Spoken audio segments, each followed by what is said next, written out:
താൽക്കാലിക vice chancellor നിയമനത്തിൽ ഹൈക്കോടതി നേറ്റ തിരിച്ചടിയിൽ നിയമവിരുദ്ധരുമായി ഗവർണർ ചർച്ച ചെയ്യും എന്ന വിവരങ്ങൾ ലഭിക്കുന്നു. ഹൈക്കോടതിയിൽ ഗവർണർക്ക് വേണ്ടി കേസ് നടത്തിയ അഭിഭാഷകനെ ഡൽഹിക്ക് വിളിപ്പിച്ചിട്ടുണ്ട്.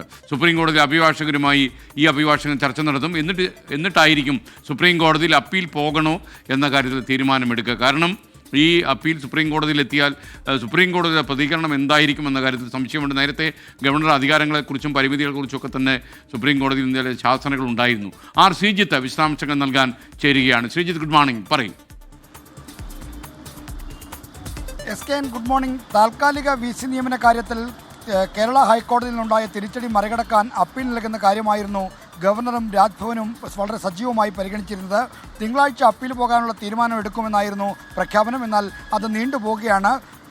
തിങ്കളാഴ്ച ഗവർണർ ഗോവയിലായിരുന്നു. അദ്ദേഹം ഡൽഹിയിലെത്തി അന്ന് വൈകുന്നേരം. ഇന്നലെയും ഇന്നുമായൊക്കെ തന്നെ നിയമവിദഗ്ധരുമായുള്ള കൂടിയാലോചനകളാണ് ഇക്കാര്യത്തിൽ നടക്കുന്നത്.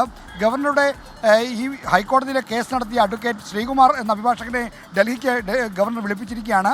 അവിടെ വെച്ച് ഈ അഭിഭാഷകൻ സുപ്രീം കോടതിയിലെ മുതിർന്ന അഭിഭാഷകരുമായി ഹൈക്കോടതി വിധി സംബന്ധിച്ച കാര്യത്തിൽ ചർച്ച നടത്തും.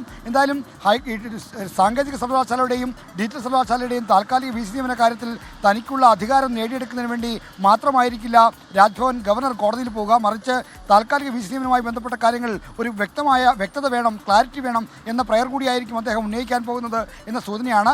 ഇന്നലെ ഈ അപ്പീൽ ഉപേക്ഷിക്കാനുള്ള നീക്കവും മറ്റും നടന്നിരുന്നു. എന്തായാലും നിയമവിദഗ്ധരുമായി ആലോചിച്ച ശേഷമായിരിക്കും അന്തിമ തീരുമാനമെന്നാണ് ഇപ്പോൾ രാജ്ഭവൻ വൃത്തങ്ങൾ നമുക്ക് നൽകുന്ന സൂചന. SKN. Okay, thank you Sreejith.